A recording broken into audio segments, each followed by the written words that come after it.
Over to you, Mônica. All right, thank you, Stephanie. Thanks, everybody. Here we are. So let's start. Amazing panelists and friends. So let's start with Raymond first. Raymond, so the first question is, please briefly introduce your organizations, the size and composition of your teams, and the type of culture and values you try to cultivate in your organization. Raymond. Okay, thank you, Mônica, and hello, everyone. I'm Raymond, Ngai. And JustFeel was founded in 2018 to promote compassionate communication and social emotional learning at local primary schools. We started this because we realized a lot of kids are suffering, and like when I taught at a school, kids couldn't express themselves. Imagine a 10 years old kid suddenly crying or arguing, and if you're a teacher, you're so frustrated because you can ask them to shut up and keep teaching, and they will shut up, but they are not really learning. So the point is, the way we deal with the students' emotional and behavioral issue are not really solving the issue and fulfilling their needs. And I have been questioning what can be done better. So from 2018 to now, JustFeel has grown from a team of 2 to 3, so my co-founder Matthew and Anthony, and now we have a team of around 20. We serve around 40 primary schools in Hong Kong, transforming their cultures by partnering with their core teams. Like their principal, vice principal will talk with us how we can co-create a compassionate culture at the schools, especially in the core teams. So it's funny that at the beginning, we are just trying to support the kids. We didn't learn how to do anything industrial psychology. We are just focusing child psychology, communication. But when we grow up, we want to provide better service for more students, and we realize the way is to train the trainers. So we have to learn how to provide support for the teachers. And then we shift from providing support from students to teachers.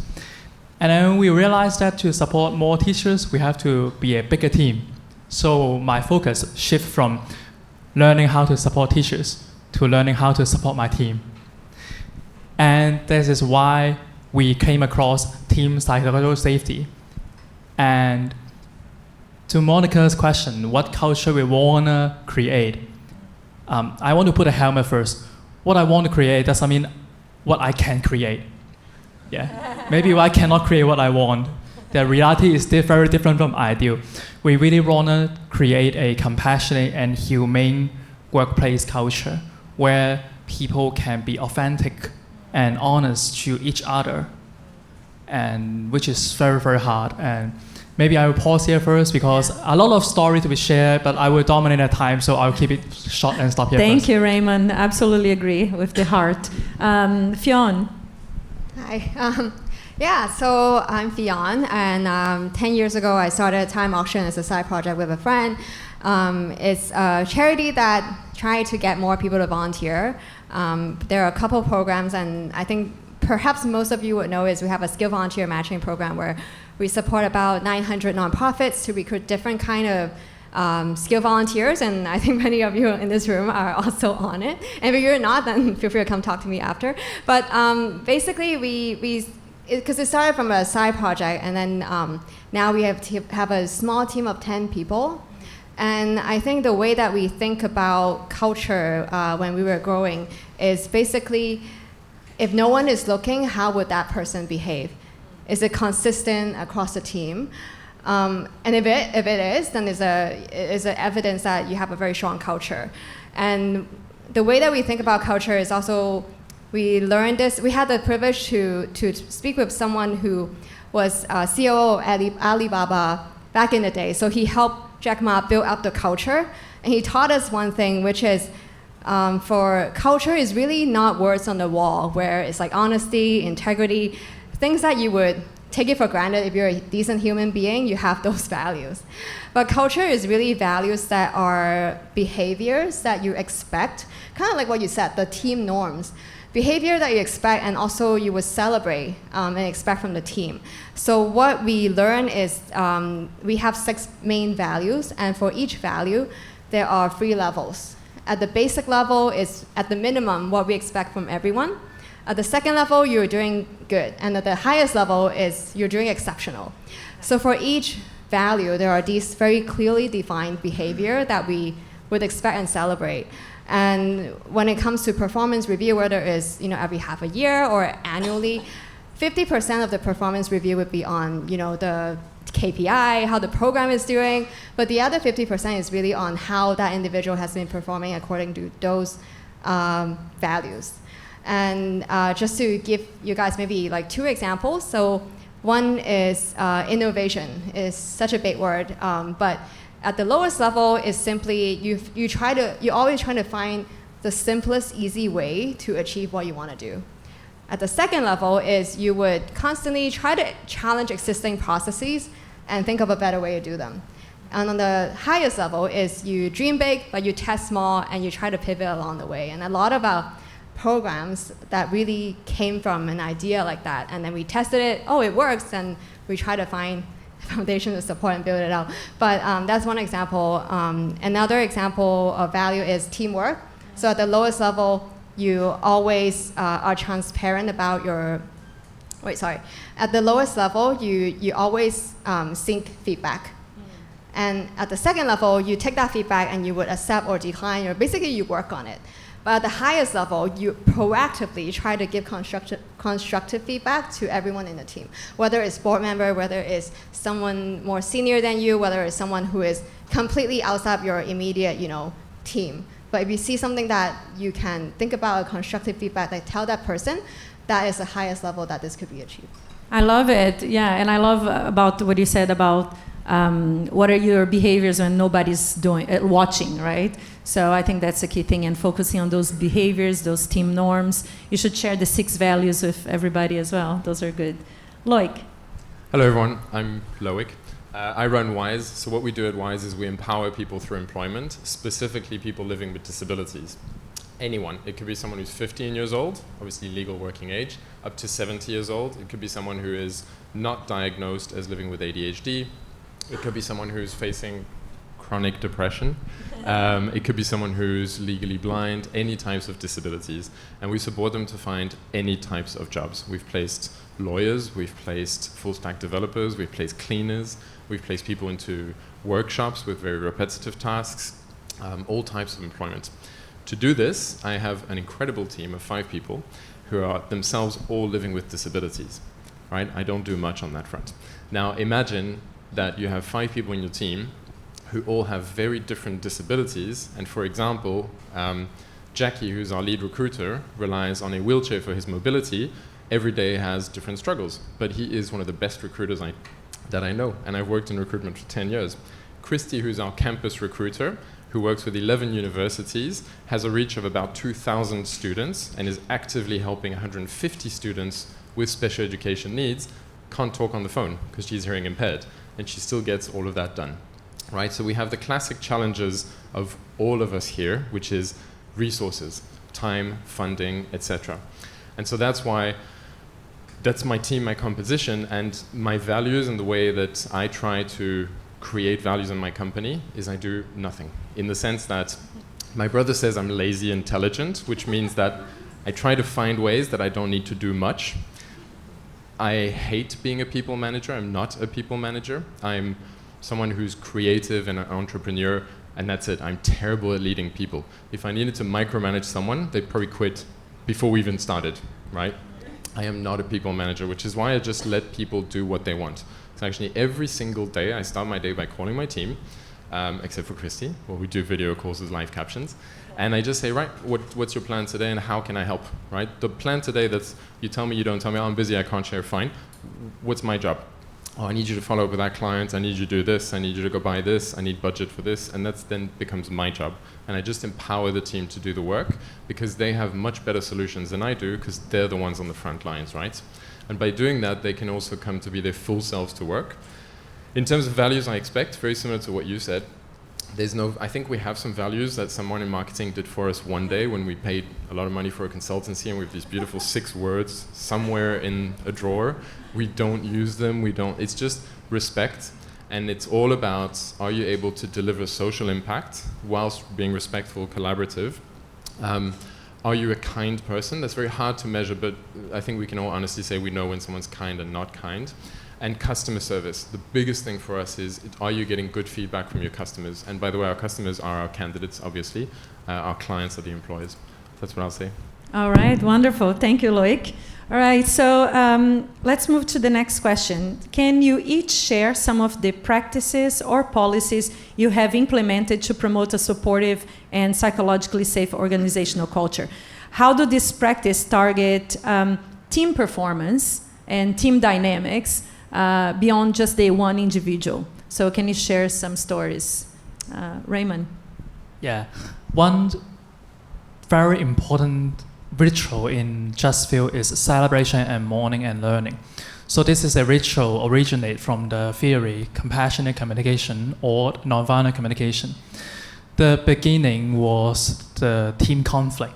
In 2021, our team argued a lot, just too much. So I kind of escaped from the team. I didn't want to go to work, or even I went to work, I excused myself, I don't want to talk with anyone. I also didn't realize that because I was too stressed. Even I myself couldn't withstand the pressure. But when I scrolled through the Facebook, I saw one online Cantonese talk called Trauma in Organization. So I listened to it and I went, wow, this is what exactly we were going through. And I inboxed the speaker, Xiu, Dr. Chouman Kid from CUHK. And I asked him for a chat, and we chat for maybe more than 10 hours. Yeah. He consulted me. A quick chat, very quick chat. Yeah. He offered support, like he offered mediation to resolve the conflict within our members who are crazily arguing. And he also came to organize the first celebration and mourning and learning. The purpose of the ritual is to restore humanity, to let everyone be seen and be heard regardless of their power, differentiation, and their status. We create a safe environment for everyone to express their feelings and needs safely, honestly, genuinely, and the others have to listen, and the airtime will be equal. So the magic happened is we share the same values and same vision. We didn't have the psychological safety to share that with each other. With that magic happens, we kind of acknowledge our own issues. We apologize and thank each other, and we also committed how we could better improve ourselves to be responsible for our own past so that we could come together and be a better team. So after that, we do this celebration and mourning and learning twice a year. And every time I would invite Xiu to come. And the 6th time, I facilitated myself, and I now facilitate on my own. And for the psychological safety test that Monica shared just now, Xiu also shared to me in 2022. And then we got that test into our regular checkup anonymously. And also, if you want to share your name, you can share your name. And the trick is we can identify who is going on ups and downs. And if the certain team is also dropping the mask, we know that team is something going on. And if the staff is having lower mark, but nothing's going on the work, maybe we know something's going on in his or her life, which is so important if we want to create an authentic and safe environment to support each other, to really encourage everyone to speak up. And we always have 2 mottos in Just Feel. The first is connection before solution. And second is speak the truth with care. Both come from compassionate communication. Like the example, one staff participant say, can you hold up the mic?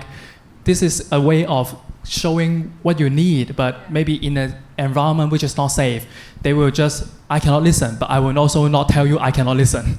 Yeah, I love it. Yeah, those creating those norms of behavior so everybody feels safe and authentic. Really good, really nice. Fion. So there's quite a lot that we do try to have these kind of policies and rituals that where you build up that kind of team culture and psychological safety. For example, every year we do a mental health survey, asking people, how often do they feel burnt out? Is there any policies they want us to try? For example, we have a volunteer leave, we have birthday leave. All those things are, coming from people who put up their ideas and say that's what they want to have. I feel like it's a small team. I always tell our team members, this is kind of what you make it, right? Because it's, you join a startup, you join a small company. That's, I guess, the kind of ownership that we want everyone to have. But I would say there's one thing that I think it really matters, because I think when it comes to values, it's something that you really can change someone's values. So I guess it's also a little bit shocking now that I look back, is when we have new employees joining, our passing rate for probation, it turned out to be 50%. And my husband is like, what is going on? Like, that probation is just a formality. Nobody actually tell people to let go of people if they don't perform up to a certain standard. But I feel like the cultural values we talked about is so important, because when you have a B player in a team of A players, that really disrupt the dynamics. And I learned this from our first fourth hire. So when we were a team of 3 people, we were very tight knit. And then we had a first new hire where we felt great on paper, but then after a month or 2, it felt like she really wasn't performing up to kind of the team norms that we expected, and we weren't sure if what we should do. Should we just kept on telling her our feedback and see if she improves. But then it's really hard to let go of someone once they pass probation, right? So I was really scared and nervous the first time I had to do this, and I tried to frame it in a way, it was also her first job, so I didn't want her to be traumatized. Oh my God, I got, let go in my first job. So when I had that conversation with her, it was kind of like when you had to break up with someone, where you're like, you don't seem like you're really happy here. You sure this is what you're passionate about? Maybe you want to do something, else. And honestly, she felt the same way. So it was a very, we kind of parted on really good terms. And after, we decided, okay, we're gonna look for another person for this role, everybody in the team was like, oh, thank God that happened. And that's when we learned, okay, we really need to keep the culture strong, is by keeping really consistent high performers in the team. And just to interrupt you 1 minute, psychological safety is not about lowering your standards, right? Yeah. It's about knowing how is that fit going to work with your company, and doing brave things like you did. Yeah, and of course we try to be really transparent, and halfway tell them, oh, this is why we think you're not performing, and see if they do improve, and try to extend the probation and stuff. But yeah, I think that's a really key point, to keep that consistent. I thought you had other great points as well. I need to look at it. I just love that you have to share. Oh yeah. So the other thing is, so we, innovation being one of our team values. So we do have we use Notion a lot, which is a note-taking, app, and we have a Notion board where people would throw in their ideas, and we would look at the ideas on a regular basis to see which one we should try first. So, all these things, I guess in a way it gives everyone an equal opportunity to contribute, and they don't feel like, oh, I have to be an extrovert to speak up. Or sometimes we would really, we were able to capture those really, the frontline staff, the ideas that they have on how to improve the program. That's how we kind of collect the ideas. Thank you. Awesome. Thanks for sharing. Loïc. Thank you.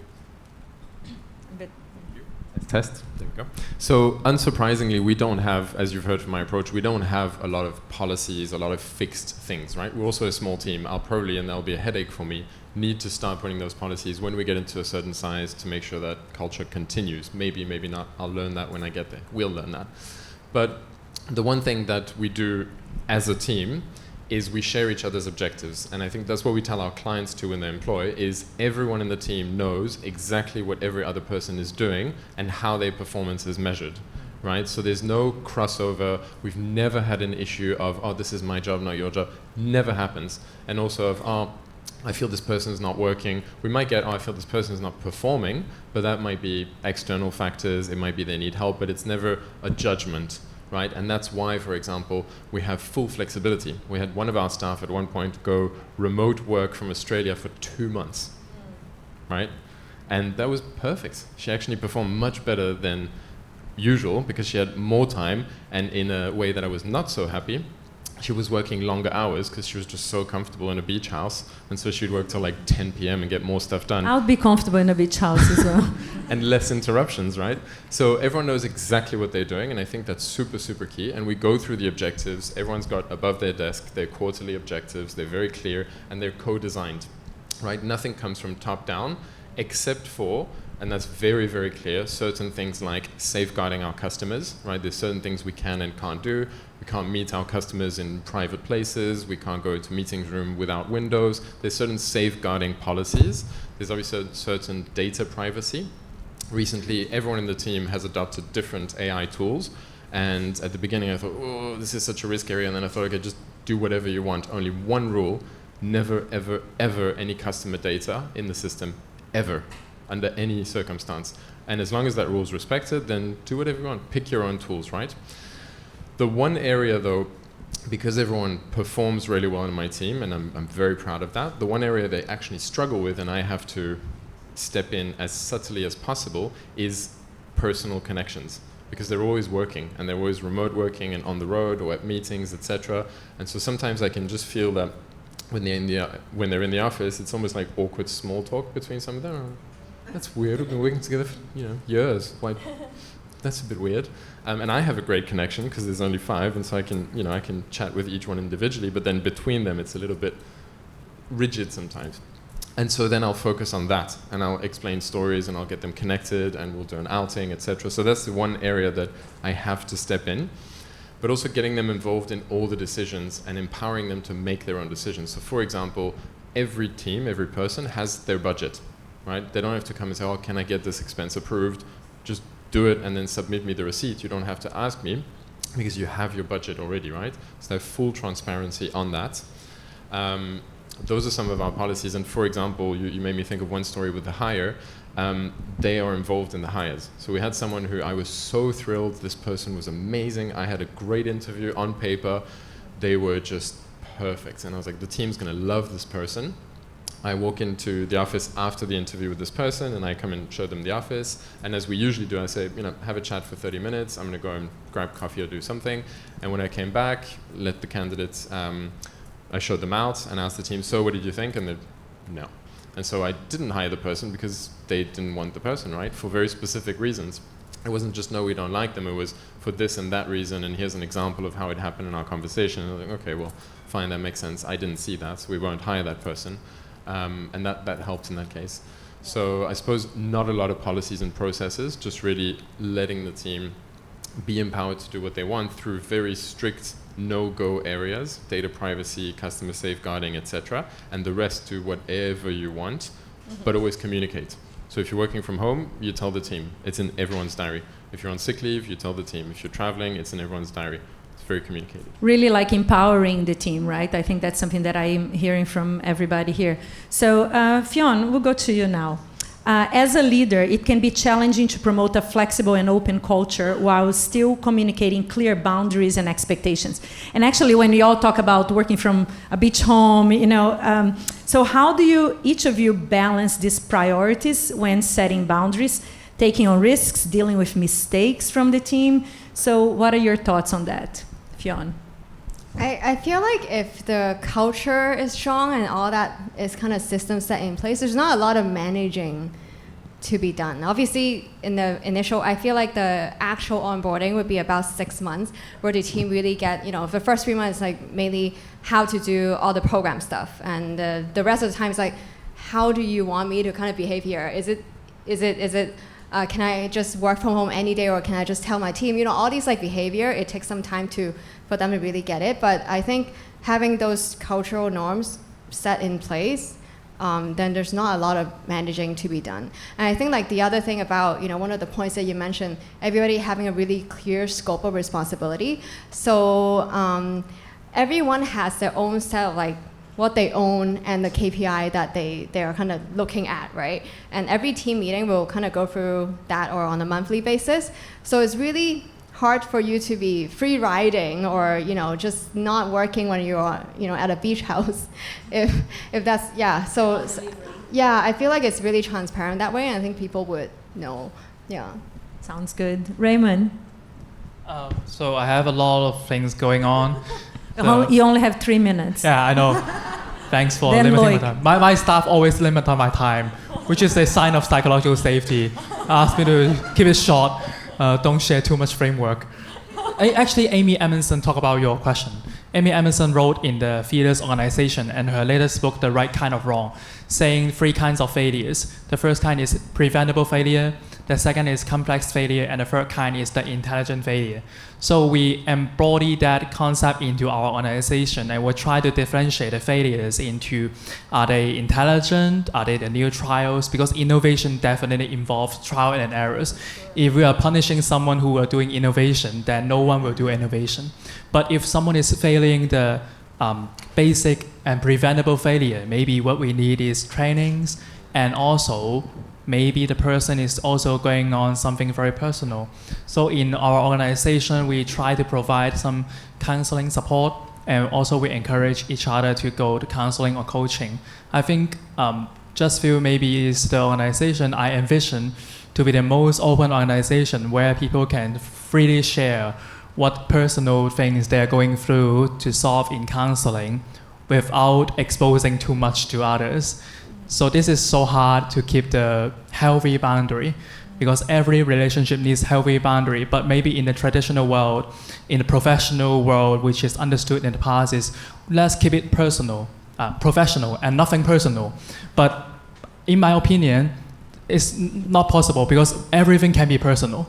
It's just whether we take it honestly and whether we keep it to a healthy distance, and what we call it is like compassion and communication is quality connection of each other's feeling and need. Less than 3 minutes, right? Yeah, you did really well. Thank you. And I try to keep it faster. And they fail fast, learn fast as well. Loïc? I don't have much to add, honestly. I think we've covered it. And as you were saying, when you've got empowered teams, they just sort of manage themselves, right? But the biggest one, I think, is being able to take interpersonal risk and being able to focus on the solutions and mistakes. A lot of times, I find that where we're still weak as an organization is taking feedback, and because feedback always feels very personal, right? They're all very passionate individuals, and when they fail on something, and we fail regularly, it happens, right? Then when we come back, the first thing is, oh, this happened because blah, blah, blah. And I always try and take that conversation and go, hey, I don't need to know why it happened. I just need to know or whose fault it was, or it was an external factor, or you didn't sleep well the night before. It doesn't matter. What are we doing next? What's the solution? Because what I find is that when they go and do it again and successfully do it, then they are so much more confident afterwards, because they did a mistake. It's their mistake. They're entirely accountable, regardless of external factors, or this colleague did that, or blah, blah, blah. But then when you let them go fix it by themselves with any support they need, they really come back and feel, okay, I had made a mistake, I owned up to it. It was my fault because that's my desk, it's my department, it's my thing, even if it wasn't their fault, right?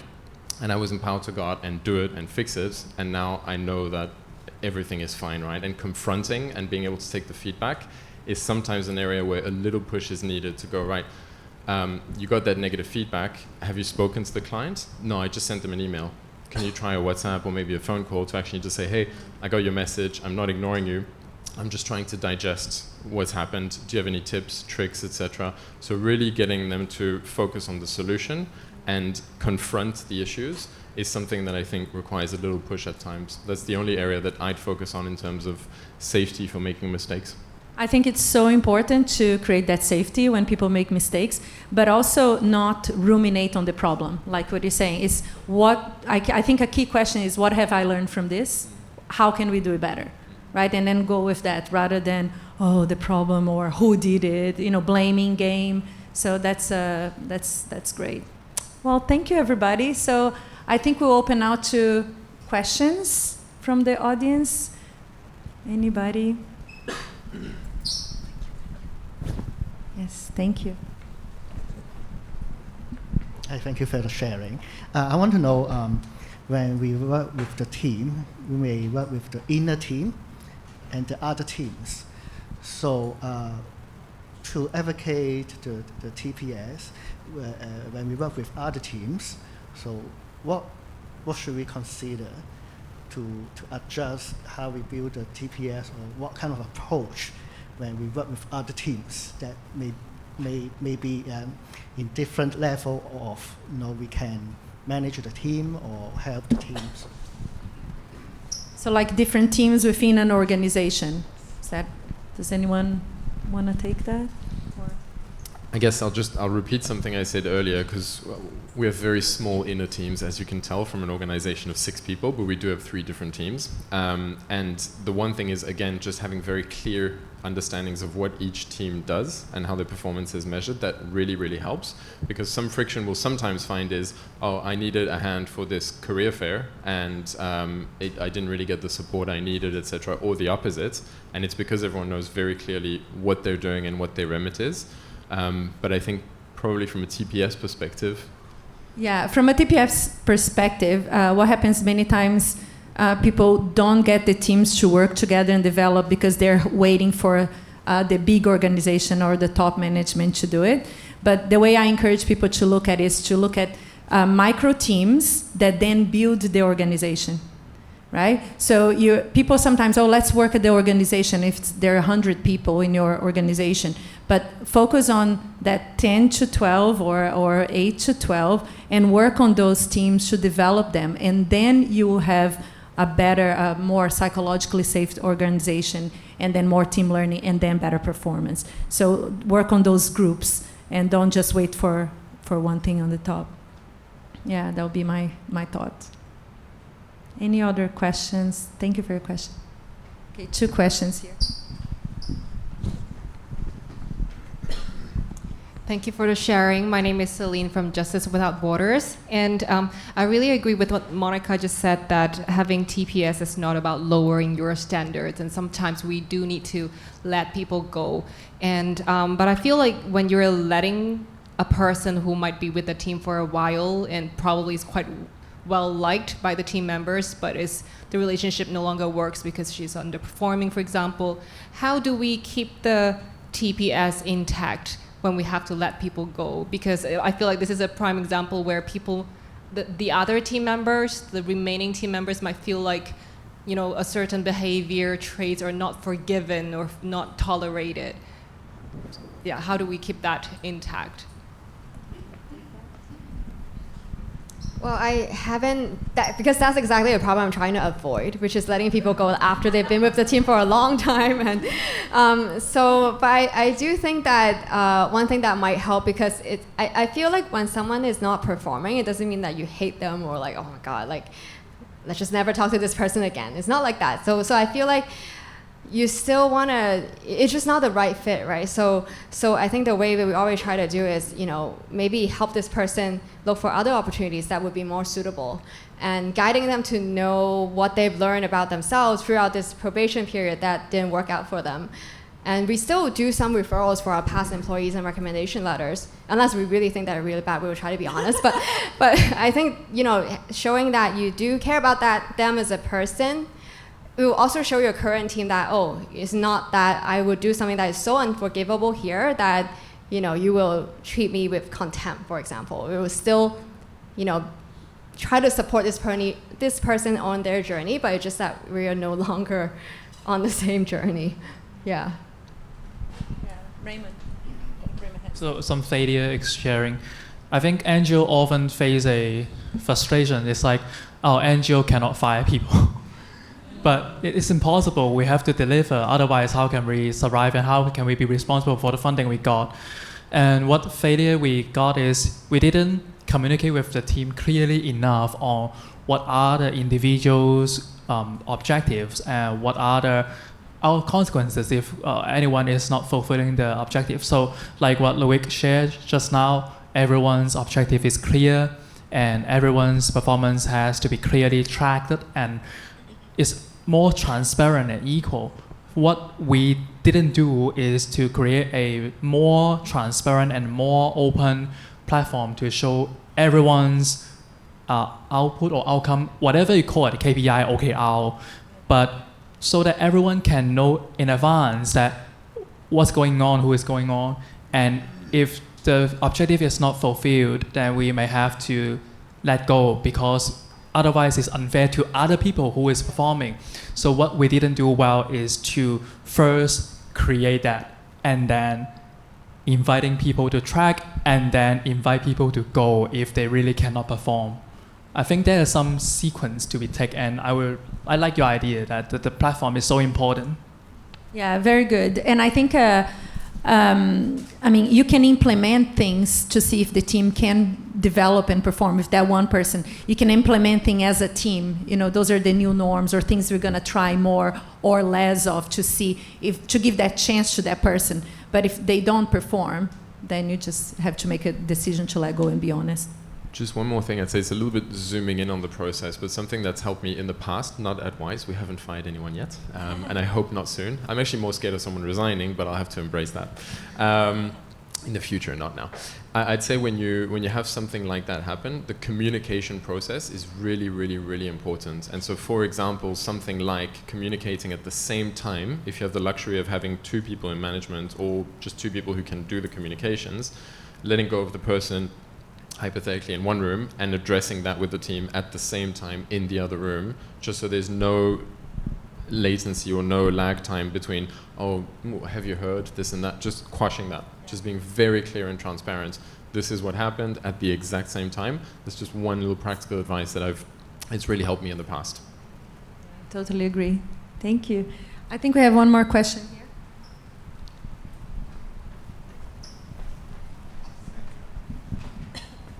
I want to ask if in a larger team that might consists of different heads of different departments of organization, how do you build a psychological safety if there is a weakest link within this circle? What do you do with the weakest link? Yeah, how many people are we talking about? 30 people? 30 people? We need to create more conversations amongst the people. What happens when people get to the top is there are more silos, less communication. So I would say do the TPS amongst 3 teams within this study, see how they relate with one another, and then build interventions and norms for communication, for sharing, like Raymond said, weekly, and more team communication, the 15 minutes, and try to create more of that communication rather than who's the weak link. I think the weak link will eventually know that he or she or they are and leave, I think. But that's one take. Any other thoughts here? I'd just say it's maybe a little bit cheeky, but I'd say the more you celebrate success, the more it will become obvious to everyone, including that person, that there's a little bit less celebration. So one, it might make it obvious and might encourage things to happen or point it out to you. It might also incentivize the person to go, oh, okay, well, I want to get celebrated too. So if it's within that person, if they have the capability, the skills to perform that role, that might encourage them. And on that note, I think what we do at Wise also, we don't celebrate wins, we celebrate when we've completed a task, regardless of the outcome. So maybe celebrations might help a little bit more. And just to add to that, if there's any negative kind of feedback, it's always one-on-one. So I would find the weakest link, and I would have regular one-on-ones anyway, but it's always good to understand from their perspective and then go from there. Like you see a struggle, try to understand why before you say, you're the weakest link and this is blah, blah, blah. So I find that one-on-one would help kind of get them up to speed. Because that's also a very psychologically safe environment. And listening, actively listening, yeah. Our experience is if the top management cannot connect well, the team cannot connect. So if the top management have not communicated properly with each other, all the other team psychological safety survey are not really curing the crux of the issue. So what we did is we, at the top management, also find external mediator to mediate, to communicate the root issues. I like one sentence that I heard. Unresolved personal trauma will inevitably lead to organizational trauma. And unresolved management issue will always lead to organizational issue. So in my humble opinion, the issue have to be solved from the top. That means the top management personal trauma and also the top management communication issues, so that the organization will not suffer at the end. We went through that ups and downs, a roller coaster. So if you are interested, I can share later with you later. Yeah. Thank you, Raymond. Any final questions? There we go. One final question before we wrap up.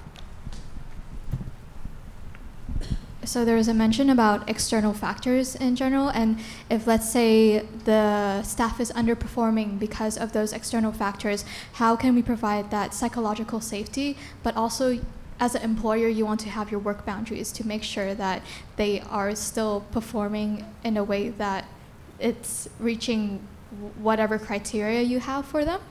Like, how do we balance these two out?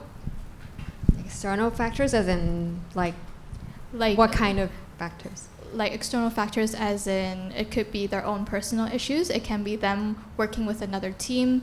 They may have some biases beforehand, or maybe that team has, like the other team has affected them in a negative way while working with them. I think just for us, it's always a performance review. It's always, there's one question, it's like, are there any external factors that have really undermined or affected your performance in any way? I think just recognizing that, but then that should be done on a really regular level. So they shouldn't be waiting until the annual review to know, oh my God, like I'm performing really badly because of this external thing that I have no control over. So having that really timely and thinking about how to best resolve that situation would be how we try to approach it. I can share, we're a commercial charity, right? So we have gotten one funding in the past, and the rest we rely on selling our services to corporates. So the big external factor is the market, and now we're in the, so to speak, D&I space, or affected by it. There's a certain orange man that is creating some negative impact on that space. And then there is also just the market, right? There's a lot of uncertainty, so that impacts us. So January was terrible. I think I issued 2 invoices. February was a little bit better, and March is going to be awesome. But January, February, my team was quite nervous because they know that we've just hired 3 more people. We're just at that sort of growing phase, and I could see that they were like, oh, nothing's happening. I'm not getting any hires done. I'm not getting any new clients. You could feel the stress, right? And they know we're a startup charity, and I'm very clear with them that, you know, they all have everything. They have the budgets, they have the performance, they know exactly how we're doing, right? And when we go in the red and the green, communication was really helpful. So good old pep talk of just, hey, huddle up. Right, it's super tough. I can see the looks on your faces. It'll be okay. Please remember that 10 months before that, we killed it. We did more revenue, we were under our costs, everything will be fine. Here's what we can all do. You do this, this is on your KPI sheet, on your performance sheet, stick to the basics, just keep sending CVs, one of them will get a job, right? You do this, focus on this, etc. Agreed mutually, right? And then everyone's like, okay, yeah, no, it's not that scary. So I think really just communicating and reassuring, because that's our job, right? That's just protecting the team from those external factors, which we have no control over in some cases. And in other cases, when it's so recently I had personal factors where I had to go to overseas for 2 months and I couldn't really work. It was very important to just communicate to the team, you've got this, I'll be gone 2 months, nothing I can do about it. Your role is this, your role is that. If anything comes up here, you do this, you do that, etc. And then just texting, reassuring, etc. And everything was just smooth. So really just reassuring all the time, communicating, and sharing the stresses too. Something's not going well, just say it honestly, because everyone knows, right? People you hire are pretty intelligent, so they'll figure out that it's not going well. Wonderful. Thank you, Loïc. Okay, so we're coming to the end of it. So would love to hear 30-second key takeaway. What is one thing you'd recommend to the fellow SPOs here to do? What is your one suggestion or one suggestion is to read this book, Reinventing Organization. So I brought it from my office. I love it. Yeah, it's Book readers. Striving for wholeness in a workplace that is just feel, trial and believe, to connect before solution and striving for wholeness. I learned it from Peter Poon, the Chief Program Officer from DHN Foundation. He recommended this to me, and I find it so useful if we are trying to promote psychological safety in the workplace. Thank you, Raymond. That's great. I'll read it. I'll get one too. Thank you.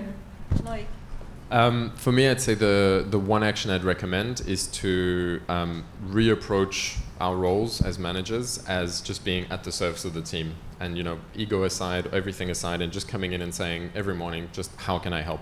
That really helps me, because then you get all the information from your team that you need. You know exactly what's going on, and they tell you exactly what they need. So I just come in every day and just ask, how can I help? That's it. It's very simple. Thank you.